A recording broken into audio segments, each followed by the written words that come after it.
Hi! Hello! నమస్తే. Welcome back to Lathakanth vlogs. నేను లత. ఎలా ఉన్నారండి అందరూ? బాగున్నారా? నేను చాలా చాలా బాగున్నానండి. మీరు కూడా బాగున్నారని, బాగుండాలని కోరుకుంటున్నాను. ఇవాళ చాలా సింపుల్ లంచ్ వ్లాగ్‌తో వచ్చేసానండి. చాలా సింపుల్ వ్లాగ్. నేను ఇవాళ లంచ్‌కి ఏం చేస్తున్నాననేది చూపిస్తున్నానండి. పిల్లలకి మధ్యాహ్నం వచ్చేస్తున్నారు కాబట్టి, మధ్యాహ్నం పూట ఇంటి దగ్గరే లంచ్ చేస్తున్నారు కాబట్టి, వాళ్ళ కోసం అని చపాతీ చేస్తున్నానండి. చపాతీను మీల్ మేకర్ పాలక్ సబ్జీ చేస్తున్నాననమాట. సో, దాన్నే మీకు చూపిస్తున్నా. నా వర్షన్ నేనెలా చేస్తాననేది. ఒకవేళ మీకు నచ్చితే నేను చేసిన పద్ధతి ఒకసారి ట్రై చేయండి. ట్రై చేసి మీకెలా వచ్చిందో నా కామెంట్ సెక్షన్‌లో తెలియచేయండి. మీకు ఒకవేళ ఈ వీడియో గనుక నచ్చితే గనక లైక్ చేయండి, షేర్ చేయండి, సబ్స్క్రైబ్ చేసుకోండి. ముందుగా చపాతీ కోసం అని చెప్పి చపాతీ పిండిని ఒక గిన్నె తీసుకొని దాంట్లోకి గోధుమ పిండి తీసుకున్నానండి. దాంట్లో కొంచెం ఉప్పు వేసి నీళ్ళతో మంచిగా కలిపేసుకుని మూత పెట్టేసి పక్కన పెట్టేశానండి. అది ఒక అరగంట సేపు నానితే చపాతీలు వస్తాయన్నమాట. చపాతీలు గానీ, రోటీలు గానీ. సో, మీల్ మేకర్ సబ్జీ కదా! అందుకని మీల్ మేకర్‌ని ముందుగానే తీసుకుంటున్నాను. ఒక గిన్నెలోకి మీల్ మేకర్ తీసుకున్నాను. ఒక బౌల్ నిండుగా. దాంట్లోకి వేడి నీళ్ళు పోసానండి. వేడి నీళ్ళు పోసి మొత్తం అంతా కలిపి మూత పెట్టి పక్కన పెడుతున్నాను. అప్పటికల్లా అవి ఒక 10-15 నిమిషాలకి అవి సోక్ అవుతాయి కాబట్టి. పాలకూర కాబట్టి పాలకూర తీసుకుంటున్నానండి. పాలకూర ఏ సీజన్‌లో అయినా సరే అండి. పాలకూర ఒకటే కాదు, ఏ వెజిటబుల్ అయినా, ఐ మీన్ గ్రీన్ వెజిటబుల్ ఏదైనా సరే మనం ఖచ్చితంగా ఒక 4, 5 సార్లు శుభ్రంగా కడగాలండి. కడిగిన తర్వాతే దాన్ని యూజ్ చేసుకోవాలి అనమాట. ఇక్కడ కూడా నేను అలాగే 4, 5 సార్లు కడుక్కొని పాలకూరని చిన్న చిన్న ముక్కలు కట్ చేసి ఒక గిన్నెలోకి వేసుకొని దాంట్లోకి ఒక హాఫ్ గ్లాస్ నీళ్ళు పోసానండి. హాఫ్ గ్లాస్ నీళ్ళు పోసి ఇలా బ్లాంచ్ చేసుకున్నాననమాట. మీరు ఎక్కువ నీళ్ళలో కూడా వేసుకుని బ్లాంచ్ చేసుకోవచ్చు. అయిపోయిన తర్వాత దాని పాలకూరని తీసి మళ్ళీ చల్లటి నీళ్ళలో వేస్తే ఆ కలర్ అనేది అలాగే రిటైన్ అయి ఉంటుందన్నమాట. కానీ నేను ఆ ప్రాసెస్ చేయలేదండి. నేను ఇలాగే చేస్తాననమాట. పెద్ద కలర్‌తో పెద్ద ప్రాబ్లమ్ ఏముంది, టేస్ట్ బాగుంటే బాగుంటుంది అని అనిపిస్తుందనమాట. పెద్ద అంత గ్రీన్ కలర్ డిఫరెన్స్ ఏమి అనిపించదు అనిపిస్తుంది. సో, పాలకూర ఉడికించినప్పుడు దాంట్లో కొన్ని నీళ్ళొచ్చాయి. అవి కూడా అలాగే ఉంచేసాననమాట. సో, అవి చల్లారేలోపు ఇక్కడ ఉల్లిపాయలు మగ్గించుకోవడానికని పొయ్యి మీద గిన్నె పెట్టుకున్నాను. గిన్నెలోకి కొంచెం జీలకర్ర వేసాననమాట. ఒక హాఫ్ టీ స్పూన్ జీలకర్ర, ఒక బిర్యానీ ఆకు వేసాను. అవి వేగిన తర్వాత అందులోకి చిన్నగా కట్ చేసుకున్న ఒక ఉల్లిపాయని వేసాననమాట. అలాగే పచ్చిమిర్చి వేసాను. అవి మగ్గుతూ ఉండంగా మూత పెట్టి మగ్గించుకోవాలి. అవి మగ్గుతూ ఉండంగా ఇక్కడ ఆల్రెడీ మీల్ మేకరు నానిపోయాయండి. చక్కగా ఒక 15-20 మినిట్స్ అయిపోయిందనమాట. సో, అందుకని వాటిలో ఉన్న నీటిని తీసేసాననమాట. తీసేసుకొని దాంట్లోకి నీళ్లు పోసుకుంటున్నాను, చల్లటి నీళ్ళు. చల్లటి నీళ్ళు కూడా ఒకసారి కాదండి, 2 సార్లుగా పోసుకొని 2 సార్లు కడుక్కోవాలన్నమాట. అప్పుడే అవి బాగుంటాయి. సో, నేను అలా 2 టైమ్స్ చేశాను. 2 టైమ్స్ చేసిన తర్వాత మిగతా మీల్ మేకర్‌ని పిండేసుకొని ఒక గిన్నెలో ఒక ప్లేట్‌లోకి తీసుకున్నాను. ఇక్కడేమో వెల్లుల్లిపాయలు దంచి పెట్టుకున్నానండి.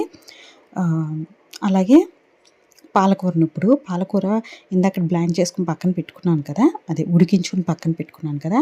ఇప్పుడు ఆ ఉడికించిన పాలకూరని పేస్ట్ లాగా గ్రైండ్ చేసుకోవాలన్నమాట. సో, దానికోసమే నేను ఇక్కడ మిక్సీ తీసుకున్నాను. మిక్సీలోకి పాలకూర వేసుకొని విత్ నీళ్ళతో ఏవైతే మిగిలిన నీళ్ళు ఉన్నాయి కదా, ఆ నీళ్ళు కూడా వేసి మెత్తగా గ్రైండ్ చేసుకుంటున్నాను అనమాట. చూడండి, ఇలా మెత్తగా గ్రైండ్ చేసుకోవాలి. ఇది గ్రైండ్ చేసుకునే లోపు ఇక్కడ ఉల్లిపాయలు కూడా మగ్గిపోయాయి. మగ్గిన దాంట్లోకి అల్లం వెల్లుల్లి పేస్ట్ వేస్తున్నాను. ఒక హాఫ్ స్పూన్ కన్నా ఎక్కువ వేస్తున్నానండి. అలాగే వెల్లుల్లిపాయలు ఇందాక దంచి పెట్టుకున్నాను కదా, అది కూడా హాఫ్ స్పూన్ అయింది, అది వేస్తున్నాను. యాక్చువల్గా పాలకూరలో వెల్లుల్లిపాయ వేసుకుంటే వెల్లుల్లిపాయ ఫ్లేవర్ ఎక్కువ ఉంటే టేస్ట్ చాలా బాగుంటుంది. అందుకనే నేను అల్లం వెల్లుల్లి పేస్ట్‌తో పాటు విడిగా సపరేట్‌గా వెల్లుల్లిపాయ అనేది దంచుకున్నాను అనమాట. ఆ టేస్ట్ చాలా బాగుంటుంది కాబట్టి మా ఇంట్లో వాళ్ళు కూడా ఇష్టపడతారనమాట. మీరు కూడా ఒకసారి ట్రై చేసి చూడండి, చాలా బాగుంటుంది. అలాగే ఇందులోకి కొంచెం పసుపు కూడా వేసి వేయించుకున్నాం. పచ్చివాసన పోయే వరకు వేయించుకున్నాను. వేయించుకున్న తర్వాత ఒక గుప్పెడు మెంతాకు వేసుకున్నానండి. మెంతాకు గుప్పెడేసుకున్నాను. అంతకన్నా ఎక్కువ అవసరం లేదు. అవి వేసుకొని ఒక 3, 4 నిమిషాలు వేయించుకుంటే చాలు ఆ ఆయిల్‌లో. దాంట్లో ఉన్న ఆ చేదనేది పోతుంది. కమ్మటి స్మెల్ అనేది వస్తుందనమాట. కమ్మటి వాసన అనేది. సో, ఆ వాసన వచ్చే వరకు 3, 4 నిమిషాలు వేయించుకోవాలి. ఆ తర్వాత నేను పేస్ట్ చేసుకొని పక్కన పెట్టుకున్నాను కదా పాలకూరని, ఆ పాలకూర పేస్ట్‌ని కూడా వేసేసుకున్నాను అనమాట. వేసేసుకొని ఆ జార్‌లో కూడా కొంచెం నీళ్లు పోసి అది కూడా వేసేసుకొని పాలకూర పచ్చి వాసన పోయే వరకు వేయించుకోవాలండి. మగ్గనివ్వాలి మూత పెట్టి.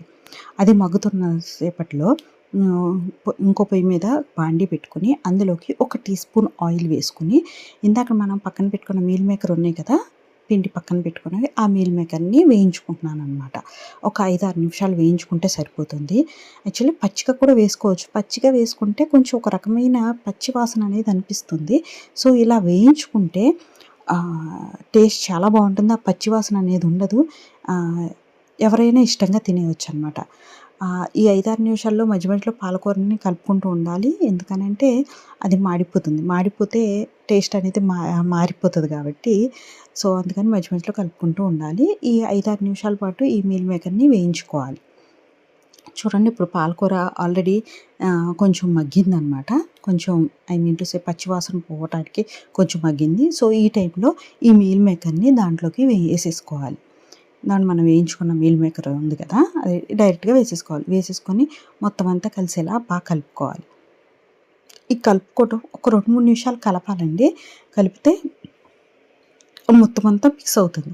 మిక్స్ అయిన తర్వాత ఇందులోకి మనం సీజనింగ్ చేసుకోవాలి. ఇప్పుడు తగినంత ఉప్పు చూసి వేసుకోండి. పాలకూర ఆల్రెడీ కొంచెం దాంట్లో స్వతహాగానే ఉప్పు ఉంటుంది కాబట్టి మీరు చూసి కొంచెం తగ్గించే వేసుకోండి. కావాలంటే తర్వాత వేసుకోవచ్చు మళ్ళీ. కారం 1 టీ స్పూన్ వేశాను. అలాగే 1 టీ స్పూన్ ధనియాల పొడి వేశాను. ఇక్కడ నేను లవంగం, చెక్క, ఇలాచి, పువ్వు ఉంటుంది కదా! ఆ పువ్వు కూడా వేసి దంచిన పౌడర్ నా దగ్గర ఉందనమాట. ఆ పౌడర్ వేసేసుకుంటున్నాను.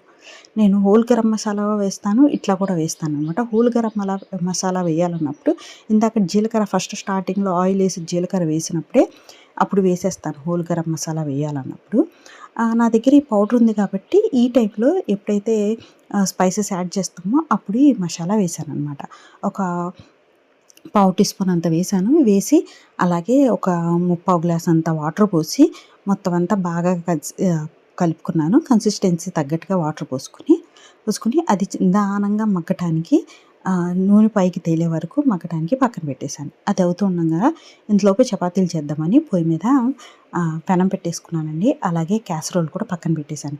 క్యాసరోల్‌లో ఖచ్చితంగా కింద క్లాత్ అనేది వేయండి. నేను కర్చీఫ్ అనేది డెడికేటెడ్‌గా పక్కన పెట్టేస్తాను దీనికోసమని. ఒక కర్చీఫ్ అనేది వేశాననమాట. ఎందుకనంటే మనం చపాతీలు కాల్చినప్పుడు ఫస్ట్ వేసింది అది మనం అడుగునుంటుంది. దాన్ని మిగతాయి పైన వేస్తా ఉన్న కొందికి కిందది అడుగు పట్టేస్తది. నీరు పట్టేస్తుంది. ఆ నీరు పట్టింది తడి తడిగా ఉంటది. లాస్ట్‌లో వాళ్ళకి అది తినబుద్ధి కాదనమాట. అలా అవ్వకుండా ఉండటం కోసం అని చెప్పి కర్చీఫ్ ఖచ్చితంగా వేసుకోవాలండి. మీరు క్యాసరోల్ అనే కాదు, ఒక గిన్నెలోకి మీరు చపాతీలు తీసుకుంటున్నప్పుడు కూడా కాల్చినవి, అప్పుడు కూడా మీరు ఆ గిన్నెలో లాస్ట్‌లో అడుగున ఒక క్లాత్ వేసుకుంటే ఆ చివరి చపాతీ కూడా అలాగే ఫ్రెష్‌గా చక్కగా ఉంటుందండి. సో, అది పక్కన పెట్టేశాననమాట. పెనం వేడయ్యేలోపు నేనిక్కడ చపాతీ పిండిని 1, 2 సార్లు ఒక 3, 4 నిమిషాల పాటు మళ్ళీ మర్దన చేసుకున్నాననమాట. మర్దన చేసుకొని మొత్తం అంతా బాగా కలిపి ఉండలు చేసి పక్కన పెట్టుకున్నాను. ఇప్పుడు రోటీలు చేసేసుకుంటున్నాననమాట. మా పెద్దోడికేమో రోటీలు కావాలి. మా చిన్నోడికేమో చపాతీలు కావాలనమాట. సో, ఇద్దరిని ఫుల్‌ఫిల్ చేయడానికి ముందు మా పెద్దోడికి రోటీలు చేసేస్తున్నాను. ఇంతలోపు మధ్య మధ్యలో కూర కలుపుకోవాలండోయ్! లేకపోతే కూర మాడిపోతది. చూడండి ఆల్మోస్ట్ అయిపోయింది. కొత్తిమీర వేసేసాననమాట. కొత్తిమీర వేసి ఒకసారి మీరు స్పైసెస్ టేస్ట్ చూసుకొని ఉప్పు సరిపోయిందా లేదా అనేది చూసుకోవాలి. అయిపోయిన తర్వాత స్టవ్ బంద్ చేసేసిన తర్వాత ఇక్కడ నేను 1 టేబుల్ స్పూన్ అంతా నిమ్మరసం వేస్తున్నాను. నిమ్మరసం వేయండి. నిమ్మరసం వేస్తే ఒక డిఫరెంట్ టేస్ట్ వస్తుందనమాట. చాలా బావుంటుంది. పెద్ద ఎక్కువ తేడా ఏమి ఉండదు, కొంచెం స్లైట్ డిఫరెన్స్ అనేది ఉంటుంది. అది చాలా బాగుంటుంది. ఒకసారి వేసి చూడండి. అంతే, స్టవ్ బంద్ చేశాక వేయాలన్నమాట. వేసేసి మూత పెట్టేస్తే ఒక 5 నిమిషాలకి మనం సర్వ్ చేసేయచ్చు. సో ఇక్కడ నేను రోటీలు చేసేస్తున్నాను. ఇక్కడ లాస్ట్లో ఈ 3 మాత్రం చపాతీలు అనమాట, మా చిన్నోడి కోసం. వాడు 2 తింటాడు అనుకోండి. ఒక్కోసారి అమ్మ నాకు ఇంకోటి కావాలి అని అడుగుతాడు అనమాట. అందుకని వాడి కోసం 3 అని చేస్తున్నాను. చూడండి, ఆ చపాతీని కొంచెం పరుచుకున్నాక స్ప్రెడ్ చేశాక దాని మీద ఆయిల్ రాసేసి దాన్ని ఫోల్డ్ చేసేసుకున్నాను. ఫోల్డ్ చేసుకున్నాక మళ్ళీ స్ప్రెడ్ చేశాను అనమాట. మళ్ళీ రుద్దుకున్నాను. అంతే అండి, చపాతీ చేయటం అయిపోయింది. సో దాన్ని కాల్చుకోవటమే ఇక. సో పొయ్యి మీద పెనం వేడైపోయింది ఆల్రెడీ. సో చపాతీ చేసేస్తున్నాను. చపాతీ అనేది రోటీ అన్నా కొంచెంసేపు అలా పొయ్యి మీద పెనం మీద ఉంచవచ్చు, కానీ చపాతీ మాత్రం ఫుల్ ఫ్లేమ్ మీద పెట్టుకుని ఎప్పుడు ఫుల్ ఉంచుకొని చూడండి, జస్ట్ ఒక 2-3 సెకండ్స్కి దాన్ని తిప్పుతూ ఉండాలన్నమాట. చూడండి, మళ్ళీ నేను చూపిస్తున్నాను. ఇదిగోండి, చపాతీ వేసాను. వేసిన తర్వాత ఎక్కువసేపు ఉంచకూడదు దాని మీద. ఎక్కువసేపు ఉంచితే అది ఏమంటారు, గట్టిగా అయిపోతుంది అనమాట. గట్టిగా పూరీలా ఏమంటారు, అప్పడాలాగా టపటప అంటే. నాకు బాగా ఎక్స్పీరియన్స్ అండి. ఫస్ట్లో నాకు చపాతీలు చేయటం వచ్చేది కాదు. అలాగే అప్పడాలాగా చేసి పెట్టేదాన్ని అనమాట.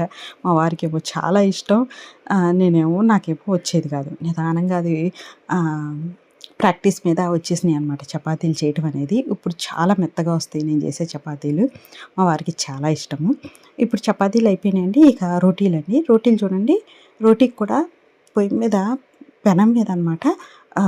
ఒకసారి రోటీ వేసిన తర్వాత జస్ట్ ఒక 4 సెకండ్స్కి దాన్ని పక్క తిప్పేయాలి. తిప్పిన తర్వాత ఇంకోవైపు చూడండి బబుల్స్ వచ్చే వరకు కాల్చాలి. ఆ తర్వాత డైరెక్ట్ ఫ్లేమ్ మీద పెట్టేయాలండి ఇంకోవైపు. అంతే, అయిపోతుందండి రోటీలు చేయటం చాలా ఈజీ అండి. ఈజీగా డైరెక్ట్గా వెంటనే చేసేయచ్చు. చపాతీలు చేయటం కొంచెం టైం పడుతుంది. అవి కూడా చాలా బాగా వస్తాయి. అవి కూడా చూడండి, దీంతో అయిపోయిందనమాట చపాతీలు చేయటం, రోటీలు చేయటం. చూడండి ఎంత మెత్తగా వచ్చాయో చపాతీలు, రోటీలు. చూడండి, చాలా చక్కగా వస్తాయండి. మీరు కూడా ఒకసారి చేసి చూడండి, చాలా బాగా వస్తాయి. అంతే అండి, ఇంకేముంది, సర్వ్ చేసేస్తున్నాను అనమాట. ఖచ్చితంగా నేను సలాడ్ పెట్టడానికే ట్రై చేస్తాను. ఇంట్లో కీర కానీ, క్యారెట్ కానీ, టమాటా కానీ ఏదున్నా అది పెట్టడానికి. అలాగే పెరుగు అండి, మా ఇంట్లో పెరుగు ఖచ్చితంగా ఉండాలి. Eat healthy and stay happy.